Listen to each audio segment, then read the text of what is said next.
going to hand over to Hamish Maxted from Convex Accounting. Hamish has been with us on a number of these calls we've been doing with various sectors and parts of the Wellington region over the last couple of weeks. And I know Hamish will have some great advice to share with you about how to work your way through this in your business. Thanks, Hamish. Thanks, David. Thanks for the introduction. And I guess to reiterate what Jake said at the outset, it's been a crazy couple of weeks. It definitely feels like it's been longer than 2 weeks, but that's what it has been. And I guess as leaders in our own businesses, it's been challenging. So thank you for keeping your team employed to the extent we've been able to. Thank you for the leadership I guess all of us in the business community have shown for businesses to help people get through.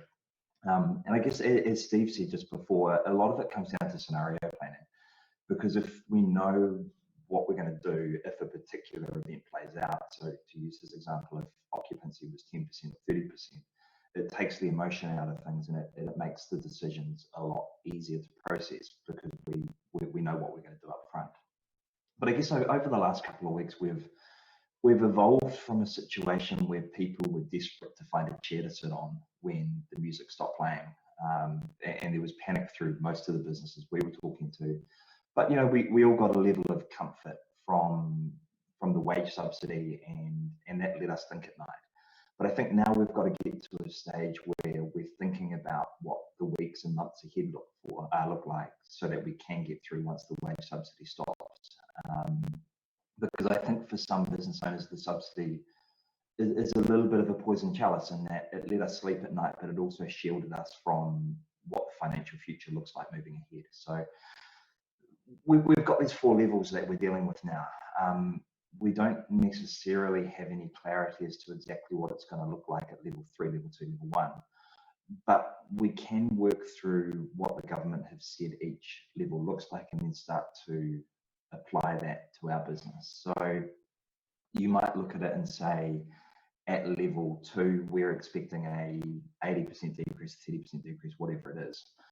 And your business may not be viable with that level of reduction in turnover. So it's about working through where you were beforehand, how viable you were beforehand, what the business model looked like, what the financial model looked like, and then saying with that reduction in turnover, what is the new financial world we're going to be facing and how do we get through? And look, there's assumptions through all of this. And with the customers we've been working with, we were getting them to make assumptions on day one. We would do a forecast on day one based on those assumptions. And then as time's gone on and as we've got more information, refining the assumptions, tweaking what the model looks like at the back end.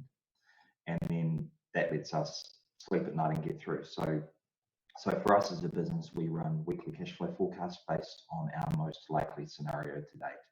And that most likely scenario covers both cash flow and profitability. And then at the end of each week, we're redoing the forecast. We're back testing to see what was right in our forecast, what was wrong, tweaking our assumptions, and then that lets us keep moving forward. So for us, we're assuming that our turnover will be down because businesses can't open, so can't engage with us to get jobs out the door. We're assuming that cash flow will be tighter because our businesses won't be paying us as properly as they used to. And ultimately, that lets us make assumptions and plan for those scenarios. So then you go, well, if our turnover is going to be down, what's the line in the sand that we have to set where we let people off or lay people off, or where we put the business into a hibernation sort of mode? So I guess for us again, and for customers we're working to, we're saying, let's assume we exit lockdown level 4 at the end of April, in May for level 3, June level 2, July level 1, so on and so forth. That's not going to get us back to a level 0 with borders open again until, say, 2021.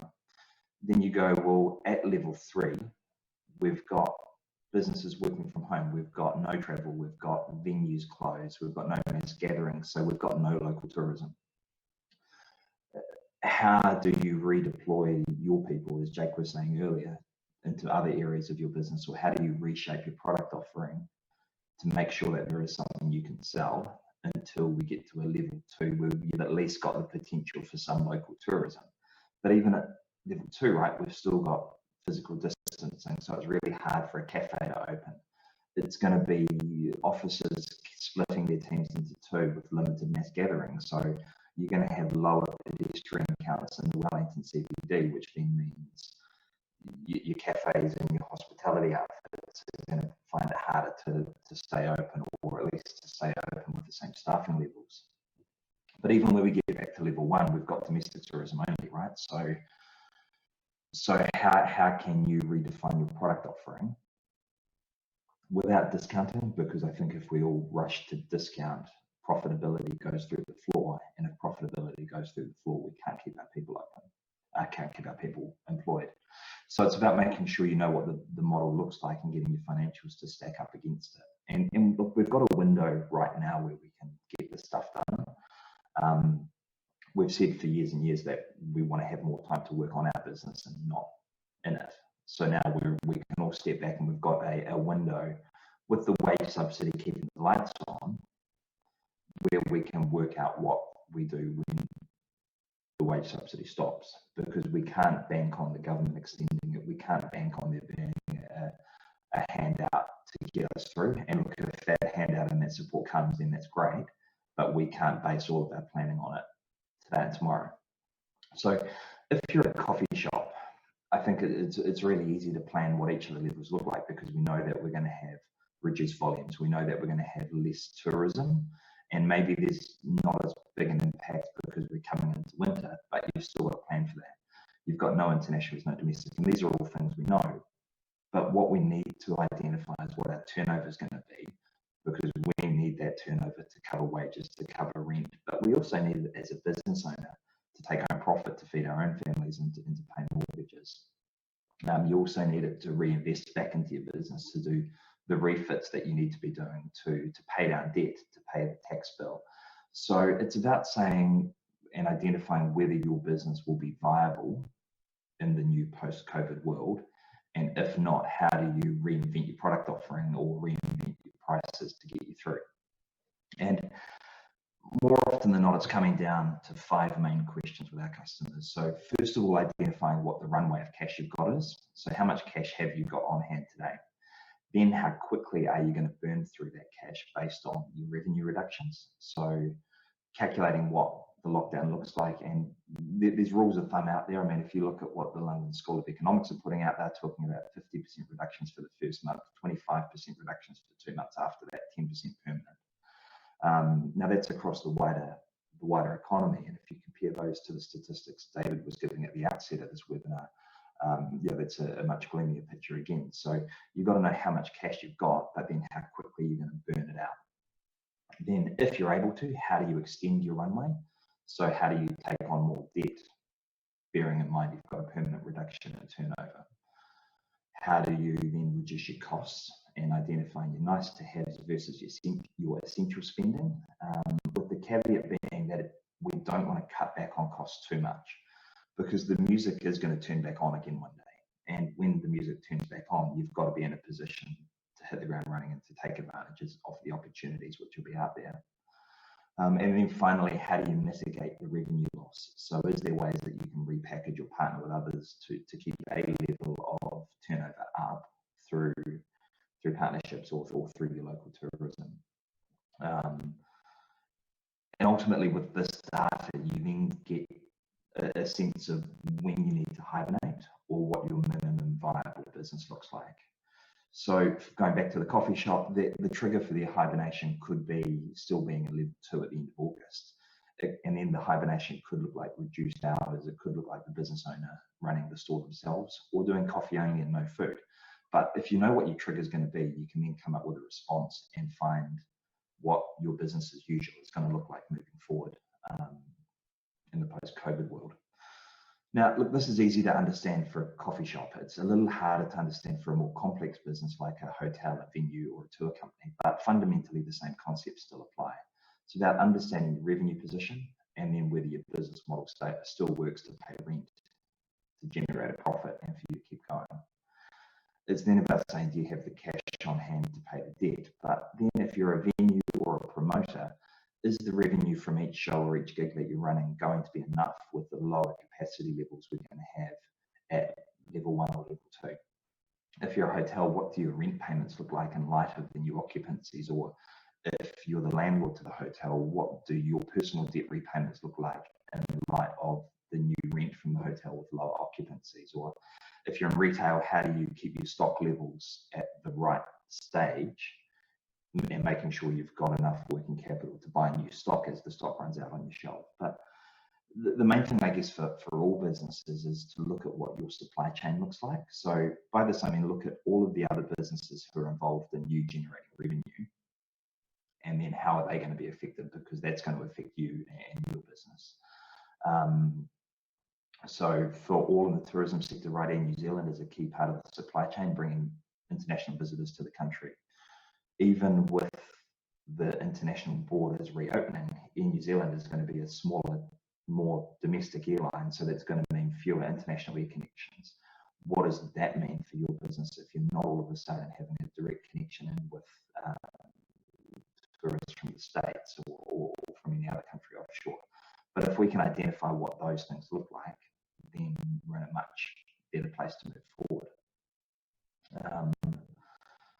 Now, I guess in conclusion, right, there's no answers in any of this. It's about identifying your assumed view of the world and then coming up with the different scenarios for your turnover and what you think they're going to look like moving forward. Then stepping yourself through those 5 questions around cash runway, your burn rate, how you can extend your runway, how you can reduce your costs, and how you can mitigate your revenue loss, and planning for those scenarios. With those scenarios, you can then draw lines in the sand and ultimately come up with a way to hopefully keep the business model viable, but then to have a really viable and strong financial plan which underpins that business model. Excellent, thanks, Hamish. Some really clever and smart advice there for any kind of business, I think. I got quite a lot of questions that kind of jump around similar kind of subjects. I'm going to try and give you questions that pull those together. One of them is about deciding whether to hibernate or to get going on the kind of first day we're allowed to. I think in the tourism sector, because we're in winter and because perhaps there's a realization that even Kiwis won't be that keen to travel immediately because there'll be some caution about it. The question out of it is, if I have to hibernate and I have to go and see my bank manager, how do I approach the bank? Yes, so what we're doing at the moment is saying to people to be as open and honest with the bank as possible, but at the same time presenting a really credible plan to get forward, to move forward. So if you look at it and you do need to go into a hibernation mode, I'd be saying to the bank, this is why we've assumed these turnover numbers for summer 2020, and showing them a credible plan for you to pay the debt back, because it's all well and good to take lending from the bank, but we do have to repay them. So we've just got to make sure that there will be enough cash in the bank for you to repay them over time moving forward. But the banks have money to lend, and for all the conversations we've had with them so far, they've been really positive. But we've got to know what we're asking for, so how much, and we've got to show them how we're going to pay them back. So what you're suggesting, Hamish, is actually as you've said already, using this kind of window of opportunity is about using the window to create the plan, not just for yourself, but also for your bank manager and eventually for your customers. That's exactly it. And the easier we can make it for the bank to say yes by giving them a better plan, the more likely it is we're going to be able to get the money from them and keep rolling. I guess another reasonably straightforward question, but I'm not quite sure you'll know the answer, is, will there be something after the wage subsidy? I mean, look, it's not something you want to gamble on, right? So personally, I'd like to think there will be something, but if we base all our plans on the government extending the wage subsidy and they don't turn up with anything, then we've sort of got no one to blame other than ourselves. So the way I'm looking at it is that there won't be any extension, but then if something comes through, well, that's a nice position to be in. Yeah, I think it's hard to second guess what government are going to do. Obviously, they're looking after the health crisis first and trying to maintain the economy. a question that I think possibly Jake had provided some answers to, but it might be good to hear your thoughts on kind of product differentiation. How do you get product into the domestic market, which is probably less willing to pay than the international market? Yeah. Yeah, and look, I think there's more to it than simply reducing the price, because value for me is an equation, right? It's what you offer the customer divided by what they pay you for what you offer. So you can increase the value that you supply your customers by dropping price at the bottom of the equation, or you can increase the value by giving them more.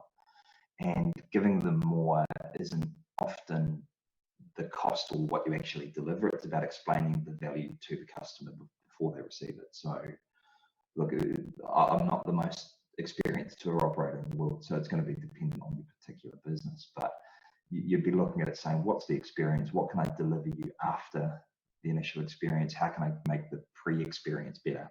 And off the back of that, people are going to be more willing to pay, maybe not what the international tourists paid,